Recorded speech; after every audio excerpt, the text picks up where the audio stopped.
1447મો શબ્દ તબલા. તબલાનું અંગ્રેજી થાય ડ્રમ્સ, જેનો સ્પેલિંગ થાય છે DRUMS, ડ્રમ્સ મતલબ કે તબલા. 1448મો શબ્દ તાલ.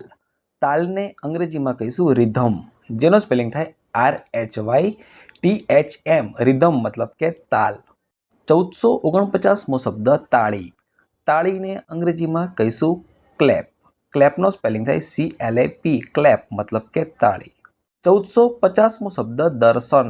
દર્શનને અંગ્રેજીમાં કહીશું વોરશિપ, જેનો સ્પેલિંગ થાય WORSHIP, વોરશિપ મતલબ કે દર્શન.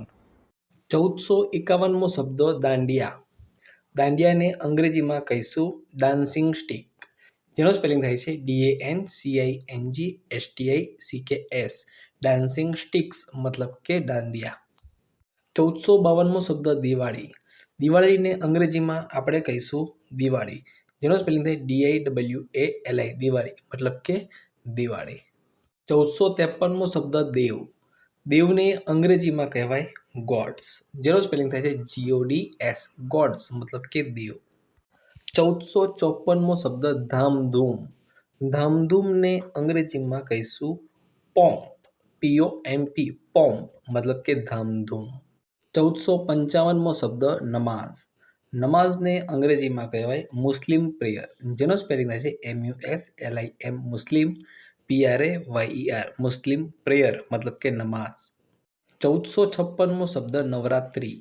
નવરાત્રિને અંગ્રેજીમાં કહીશું ફેસ્ટિવલ, 9 દિવસનો ફેસ્ટિવલ, FESTIVAL, એનો સ્પેલિંગ થાય છે ફેસ્ટિવલ મતલબ થાય નવરાત્રિ. 1457મો શબ્દ નાચવું. નાચવુંને અંગ્રેજીમાં કહેવાય ટુ ડાન્સ, જેનો સ્પેલિંગ થાય TO2DANCE, ટુ ડાન્સ મતલબ કે નાચવું. 1458મો શબ્દ નાટક. નાટકને અંગ્રેજીમાં કહેવાય ડ્રામા, જેનો સ્પેલિંગ થાય છે DRAMA, ડ્રામા મતલબ કે નાટક.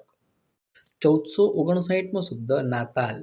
નાતાલને અંગ્રેજીમાં કહેવાય ક્રિસમસ, જેનો સ્પેલિંગ થાય છે CHRISTMAS, ક્રિસમસ મતલબ કે નાતાલ.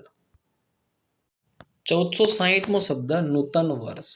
નૂતન વર્ષને અંગ્રેજીમાં કહીશું ન્યૂ યર, જેનો સ્પેલિંગ થાય NEWYEAR, ન્યૂ યર મતલબ કે નૂતન વર્ષ. 1461મો શબ્દ પત્તા. પત્તાને અંગ્રેજીમાં કહીશું કાર્ડ્સ, જેનો સ્પેલિંગ થાય CARDS, કાર્ડ્સ મતલબ કે પત્તા.